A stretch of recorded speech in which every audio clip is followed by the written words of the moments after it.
With Edward away at the engine works yard, Sir Topham had asked James to do some shunting at Wellsworth. James now gave Edward respect, but he grumbled dreadfully as he worked. He hated shunting.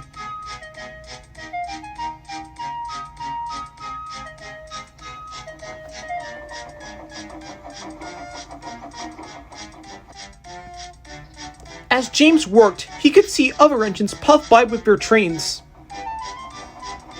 He wished he could pull an actual train instead of shunting in the yard. Once it was evening, James arrived at Timothy's sheds.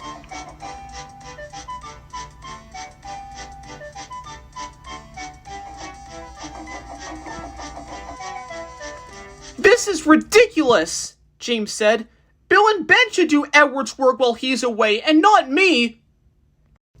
"As far as I'm aware," said Thomas, "they have other work to do at the China Clay Works, and you are the same size as Edward, James, so I'm sure you would be good at it."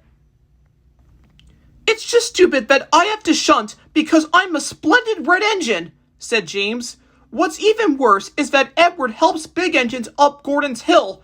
He always gets tired, but if I have to do it, which I hope I won't, you will never see me get tired or be a back engine. Good night."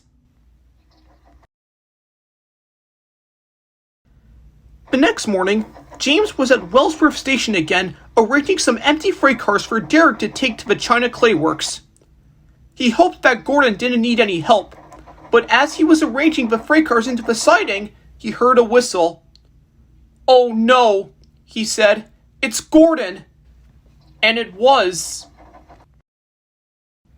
"Hello, James. How's your job going?" asked Gordon. "It's worse than pulling trucks," James replied. "Well, that's a shame," said Gordon. "Thomas told me you don't want to be a back engine." "Well, okay. Do whatever you want. Whoop, whoop. Goodbye."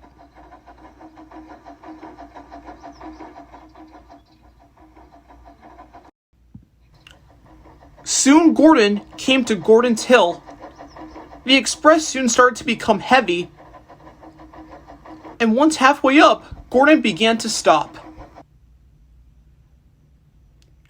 "Oh well," he said, "at least I get to see James's reaction." Back at Wellsworth, the station master heard the news and came to see James. "Gordon is big enough. How come he can't do it?" "Think of the passengers," said his driver. "We're still going to help Gordon anyway." And that's what they did. James reluctantly buffered up to the brake coach, and he began to push. Soon, the train was moving once more.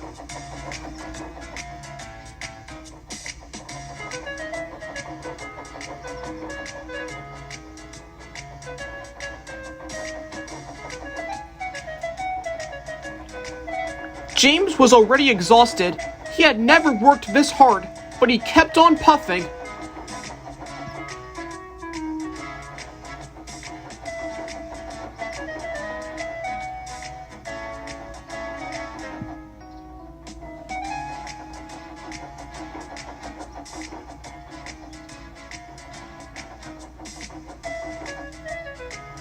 At last, they arrived at Kronk Station, where Gordon was able to handle the train from there. "Thank you, James. You were just as good as Edward," chuckled Gordon. But James said nothing. He was exhausted and soon realized how much work it took to be a back engine. He was uncoupled from the express, and he puffed away. As James headed back to Wellsworth, he really wished that Edward would come back. And he would. But don't worry, I'll get to that soon.